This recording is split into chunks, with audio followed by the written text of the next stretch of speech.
A vida de Judas Iscariotes é envolta em profundo mistério. A Escritura oferece pouca luz para cortar a névoa.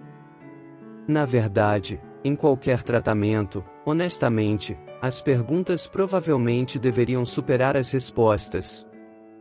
Até o sobrenome de Judas não é claro. Iscariotes pode significar equeriote, tornando um judeu, ou talvez, homem de Sicar, fazendo dele um samaritano. Ou pode ser um termo judaico para o latim Sicarius, que significa homem da adaga, ou assassino. Nesse caso, pode identificá-lo com os zelotes, que acreditavam que Israel deveria recuperar sua liberdade por meios violentos. Alguns podem imaginar Judas como um patife sombrio e sorrateiro, desde o início. Isso não parece ser verdade. Afinal, Jesus o selecionou como um dos 12 discípulos, do círculo interno. Judas sentou-se de bom grado, e ouviu os ensinamentos de Cristo dia após dia, e o fato de ele ser o tesoureiro do grupo implica algum nível de proeminência. Quando os 12 foram enviados para curar e pregar nas cidades, ele aparentemente fez sua parte junto com os demais. A única palavra de dissidência registrada que ouvimos foi sua objeção de que o caro perfume derramado nos pés de Jesus deveria ter sido vendido, em benefício dos pobres. A Escritura esclarece que Judas disse isso porque, como tesoureiro, às vezes surrupiava dinheiro da conta dos discípulos. Este é o nosso primeiro indício do caráter emergente de Judas. A simples verdade, porém, de que Judas foi desonesto não explica necessariamente por que ele traiu Cristo até a morte. Esta questão tem sido debatida há séculos, e há uma série de possibilidades viáveis.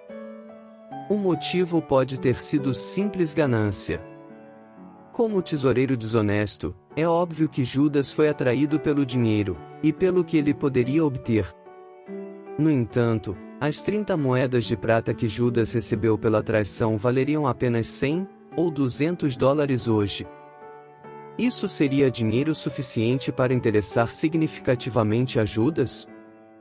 Em segundo lugar, Judas pode ter sido um enganador conveniente de Satanás, e depois de perceber tarde demais seu erro horrível, ele se destruiu. Em terceiro lugar, especialmente se ele era um fanático e homem da adaga, Judas pode ter ficado cada vez mais desiludido com um Messias que dava cada vez menos indícios de intenção de derrubar o governo romano. Quando o sonho de Judas de uma posição lucrativa, em um vitorioso governo judeu começou a se desvanecer, ele pode ter ficado amargo o suficiente para atrair Jesus.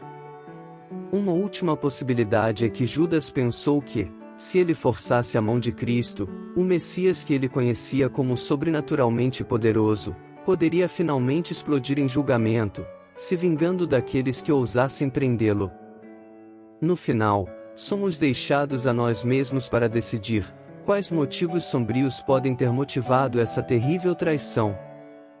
O único legado de Judas é sua notoriedade, preservada até hoje em expressões que simbolizam engano e traição.